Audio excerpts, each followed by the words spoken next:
Hello, today's lesson is lesson 3-3 and it's called adding three-digit numbers. This is the regular old way of adding with regrouping. The learning target is I can solve three-digit addition problems with regrouping. And I also put up some new posters today and we spent some time looking at those. Those are posters that display the steps required for adding three-digit numbers with regrouping.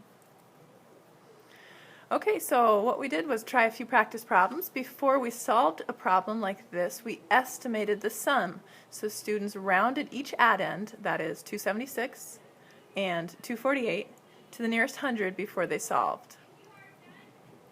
Here's what it looks like when you round 276 up to 300, which is the nearest hundred, and we round 248 down to 200, which is the nearest hundred. That gives us a sense of what our answer should be, so we know what our answer should be close to. Before we solved these problems, we drew pictures of place value blocks. Those squares represent 100 place value blocks. The rods, the sticks, represent tens, and the little squares on the right represent ones. So the top number is shown in place value blocks 270, because there's 7 tens, 6, and 248. Before we did anything else, we began adding, regrouping when we needed to, and we showed the regrouping in the drawing. I'll show you what that looks like. We circled what we needed to regroup, so this looks a little bit messy, but here we go. This was the ones regrouped into a new 10. See how I put a red one there for new? This is the tens. I put 10 of them grouped into a 100, new red one there. Now it's pretty easy to figure out because we've got 520 since there's 2 left out of the circle. We don't count this again because we moved all this over to a new 100. So 520, and then what's left that we did not move into the new 10? 1, 2, 3, 4 left. 524.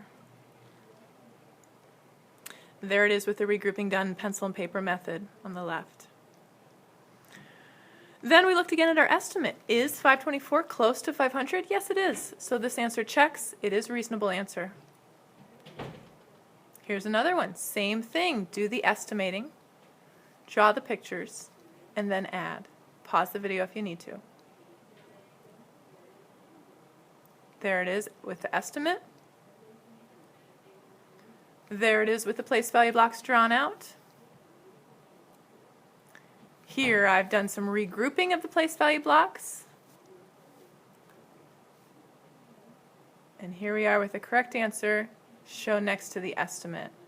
A couple students were pointing out this estimate does not seem close to the actual answer. So we talked about that. Here's an owl says, hold it, I do not think 421 is close to 500. We made a mistake. We looked at this very carefully and we noticed that since we were rounding up from 258 to 300, and we were rounding up again from 163 to 200. We noticed that the answer would be bigger, the estimated answer I should say, would be bigger than the actual answer. Since you're rounding up both addends, you can predict that the answer needs to be rounded up to get the estimate as well. So that is correct. Here's another one to try. 135 plus 247, estimate, draw the place value blocks, regroup and add. Pause the video to do that. There's the estimate. There's the place value blocks. There's the place value blocks with just some regrouping done in the ones this time. And there's your final answer, 382. We did this again with some more problems. All we did with these was estimate and add. We skipped the drawing part, and in fact we didn't have time for a lot of these today. But try them on your own for practice here. Estimate and then add.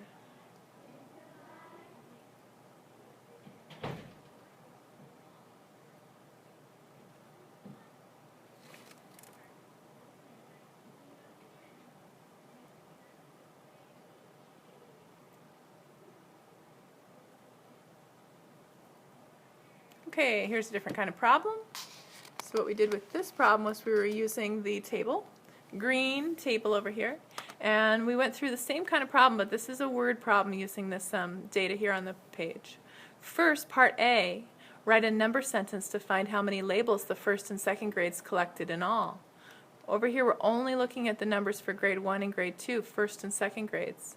So the number sentence should have 385 plus 294. For part B, we rounded those addends to estimate the answer. We rounded 385 to the nearest hundred. We rounded 294 to the nearest hundred, and then we added. For C, we solved it. We did the adding with regrouping. And then for D, we checked against the estimate, part B, to decide if our answer was reasonable. Does the actual answer, that's part C, come pretty close to the estimate, part B? So here's the answers for that.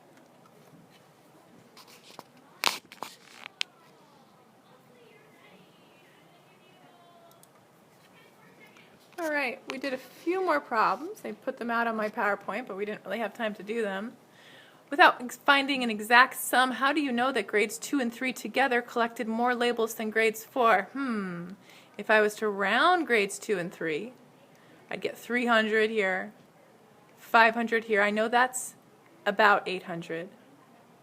800 is bigger than 564, so that's how I would know that grades 2 and 3 together collected more than grades 4. I never added 294 and 479, but I rounded and estimated, and I could figure out that grades 2 and 3 collected more than grade 4.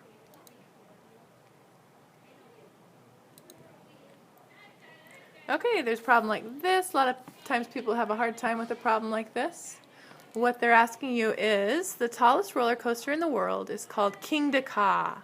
It's 192 feet higher than the first Ferris wheel. How tall is Kingda Ka?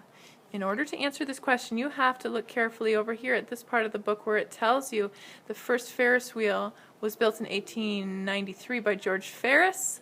It was 264 feet high. Well, if this is 192 feet higher than 264, you need to add 264 and 192 to get your answer. Pointing out that you need to notice that. Correct answer, 192 plus 264, 456. All right, that was it for today.